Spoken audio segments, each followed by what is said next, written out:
પ્રવીણચંદ્ર લીલાધર જોશી, ઉંમર વર્ષ 85. કોઈના એ બે છોકરીઓ ને એની મા સિવાય અમને કોઈ હેરાન કરવા આવ્યું નથી.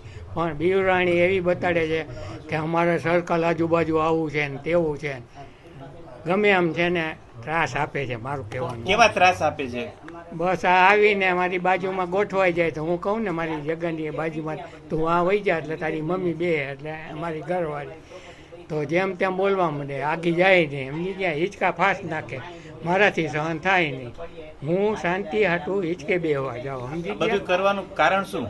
કારણ મૂડી પૈસો જોઈ છે, ભાગ જોઈ છે. મારી પાસે છોકરો એના બધા કાગળિયા મેં હોપેલા હતા ને એ બધા દઈ ગયા છે. એ મારી પાસે અત્યારે હયાત છે ને મેં કોર્ટ મેટરમાં લખાવ્યું છે.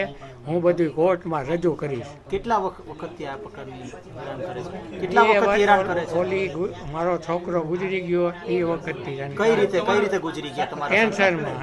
કેન્સર. તમારી આગળ શું જમીન છે, વધારે પ્રોપર્ટી છે કે એવું કરે છે? હા, વધારે પ્રોપર્ટી છે એના હાટું આમાં ધમાલ કરે. દાદા કઈ રીતના કાવતરા કરે, કઈ રીતે હેરાન કરે? એ કહેવાનું શું, મેં તમને કીધું ને, એ મૂંગા જ બધું પથ્થર ખાંડે, મને નડે એ કરે.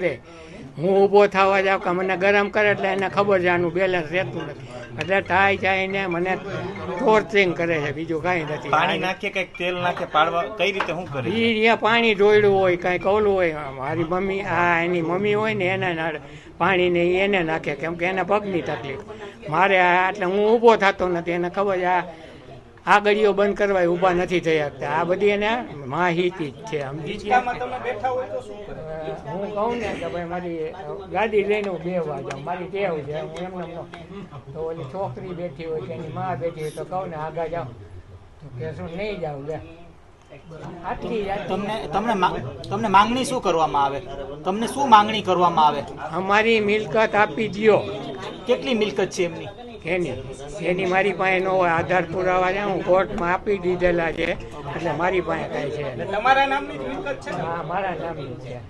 ભાગ માટે કરે છે. તમારા સંતાનમાં કોણ કોણ છે દાદા? એક મારો દીકરો રવિ, સંજય ગુજરી ગયો એ પછી રવિ ને એક મારી દીકરી અમદાવાદ પરણાવી છે એને એક મારા. તમારી શું માંગ શું છે?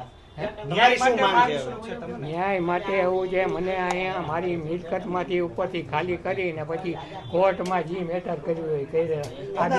મારી માટે ફોજદારી. દાદા તમને હેરાન કોણ કોણ કરે છે?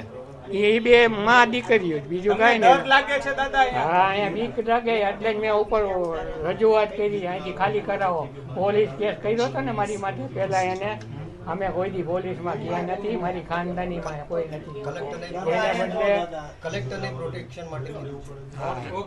ઓકે. પુષ્પાબેન જોશી, પુષ્પાબેન પ્રવીણચંદ્ર જોશી. મારો દીકરો એટલે 2024માં માર્ચ મહિનામાં ઓફ થઈ ગયો. ત્યાર પછીથી બીજે જ મહિનેથી મારી વહુ છે અને બેની બે દીકરીઓ છે, એ બે અમને પ્રોપર્ટી માટે દબાણ કરવા માંડ્યું છે અને ત્યારથી બધું ચાલુ કરી દીધું છે. એટલે એમ કે અમને હેરાન કર્યા કરે કોઈ પણ રીતે. ઘરમાં પાણી ઢોળી નાખે, ગાલો પડે એટલે મરી જાવ તમે, ગમે એમ થાય, હાથ પગ ભાંગે કે જે થાય એ. અને ક્યારે જાય ક્યારે આવે કાંઈ અમને કાંઈ કહે નહીં કાંઈ. અને ગમે ત્યારે દરવાજા ખુલ્લા મૂકીને જતી રહીએ. પછી બહારગામ જવું હોય તોય અમે સૂતા હોય હજી અમારા રૂમમાં, ત્યાં એ ક્યારે નીકળી ગયા હોય અમને ખબર ન હોય. બહારથી સ્ટોપર મારી દઈએ ખાલી. તમને ધમકીઓ કઈ રૂમમાં આવીને આપે?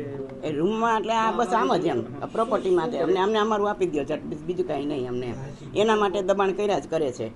અને અમે અને એવી રીતે કોશિશ કરીએ માનસિક રીતે બધી રીતે પાણી ઢોળી નાખે એટલે અમે પડીએ લપસીને. કાંઈ પણ અમારે મૂકવા કરવા જવું હોય નીચે, પછી મારા પગનો દુખાવો થઈ ગયો છે એટલે ગોઠણનું ઓપરેશનનું કરવાનું કીધું છે ડૉક્ટરે. પણ એ કે તમે ધ્યાન રાખજો, પડો નહીં ને એનું ખાસ ધ્યાન રાખવાનું. એટલે અમે મશીનને છે ને એટલે પછી અંદર લીધું, નહીં તો 25 વર્ષથી અમારું બહાર જ પડ્યું હતું મશીન, અને એ બધા ધોતા જ હતા કપડાં. પણ હવે એ પછી બધું એવું કર્યું. પછી અમે બધી જગ્યાએ અત્યારે ડોમેસ્ટિક આપણે કેસ કર્યો છે, પછી કલેક્ટરમાં ગયા છીએ, પછી લોક અદાલતમાં ગયા છીએ, પણ ક્યાંય માનતી નથી. અહીંયા બેસાડીને સમજણ કરાવી કે ભાઈ શાંતિ રાખો તો બધું થઈ રહેશે, પણ વ્યવસ્થિત થશે એમ. દાદા અશક્ત છે ને હિંચકા ઉપરથી કઈક. હા, એટલે હિંચકા ઉપર એમાં એવું છે કે એ જ્યારે બેઠા હોય ને ત્યારે એની દીકરી પછી બાજુમાં બેસી જાય ને પછી એવા ખોટા ઓલા કરવા માંડે અને કે હિંચકા વધારે નાખવા માંડે એમ કે ભલે પડી જતા એમ. અને એક ગાળું બોલવા માંડે જેમ તેમ દાદાને. બધી એવી રીતે બધું બહુ હેરાન કરવા માંડે છે અમને એમ. રસોડામાં તેલ ઢોરવાનું હા એવું બધું ઈ કહું છું ખરી કાંઈક એમાં કર્યા જ કરે. કેટલા તમારી ટાઈમથી આવી રીતે હેરાન તમારી કરે? માંગ શું છે બા ન્યાય માટે? ન્યાય માટે અમે એમ જ કહીએ છીએ કે ભાઈ શાંતિ રાખે તો દાદા બધાનું સરખું કરશે, બરાબર. એ સિવાય કંઈ થવાનું નથી. અને પછી અમને છે ને દાદાને બહુ ઉશ્કેરે, એટલે અમારે બે બીપી વાળા છીએ, એટલે પછી અમારે અમને ઉશ્કેરે એટલે પછી અમારાથી તો પછી નો કંટ્રોલ થાય બધો. અને આ દાદા 2-3 વાર એવી રીતે માંદા પડી ગયા છે. કેટલા પડી ટાઈમથી આવી ગયા રીતે હેરાન કરે છે? આ કહું છું ખરી 2 વર્ષથી.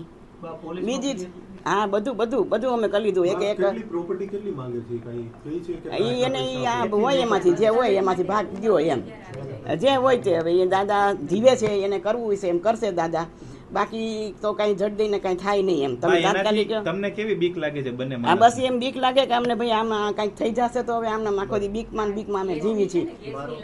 હા ગેસની લાઈનોમાં એ કરે ને. હા